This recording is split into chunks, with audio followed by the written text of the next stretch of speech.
Hey friends, so in this quick yet slightly somber video, I'm going to show you a memorial to the Swissair Flight 111 crash that happened September 2nd, 1998.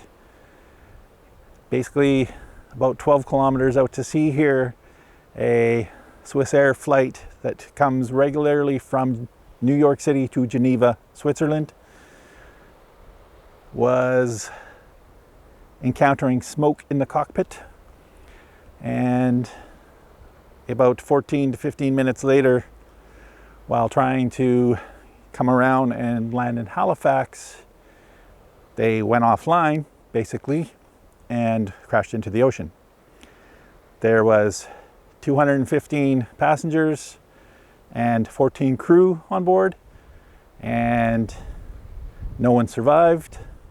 The gruesome part of it, out of 229 people, there was only one whole body recovered.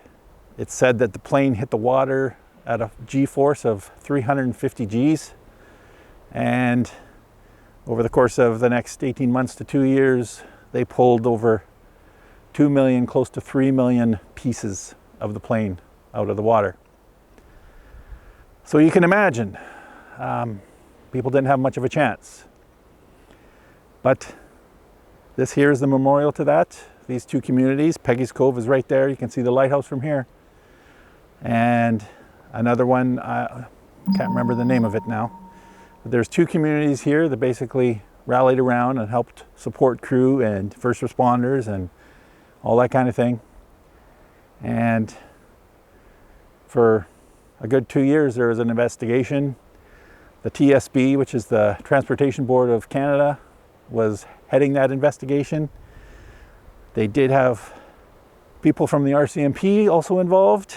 And that is where the rabbit hole began for me, because I started watching a few documentaries and a few investigative reports. And I guess there is an underlying theory out there that this wasn't an electrical malfunction and an accident. There was reportedly a Picasso painting on board. Part of it was recovered. There was reportedly close to $500 million of diamonds on board. One of the passengers was I think he was Iranian prince or Saudi Arabian prince.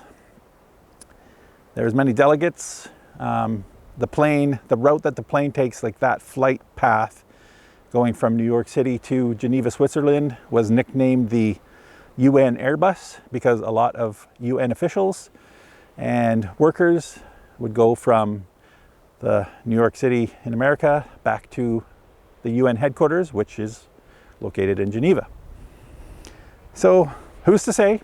I'm not gonna open up that can of worms. I have too much other things that occupy my time, but I found it interesting that there is people out there. One of the police officers who has a pretty good track record of working in forensic crime scene investigation on a larger scale. He's done plane crashes, he's done house fires, he's done all these different things, and he truly believes that there is something fishy going on. But he wasn't allowed to pursue it, so essentially he wasn't allowed to prove it either way. Just a little tidbit of information you might want to know. I'll throw a couple of links to some of those documentaries in the description if you're interested. But yeah, for now I'm just here. I'm soaking in the view and just kind of reflecting on how fast life can change or end. And we all need to realize that. I mean, these people got on a plane and were, whatever it was, 45 minutes out of New York on their way, heading back to work or heading back home. A lot of them were French, Swiss.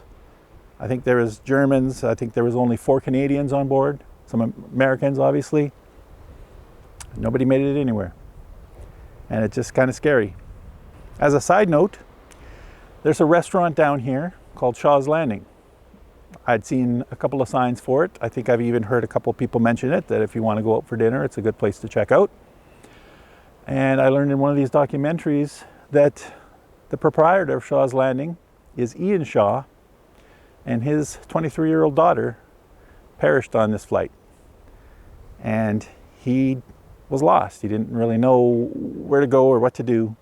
And he came down here and basically took over a restaurant, and he's not quite sure why. He feels the need to be close to where his daughter was last alive, but yeah, he's here. And to quote him, he said, "I'm in the right place, but for the wrong reasons."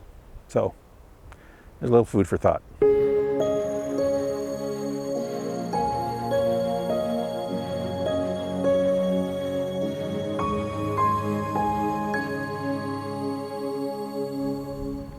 But yeah, here we are.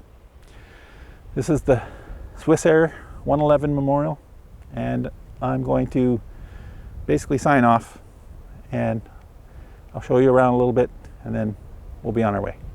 All right, talk to y'all soon. Bye.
It is one incredibly beautiful spot, though.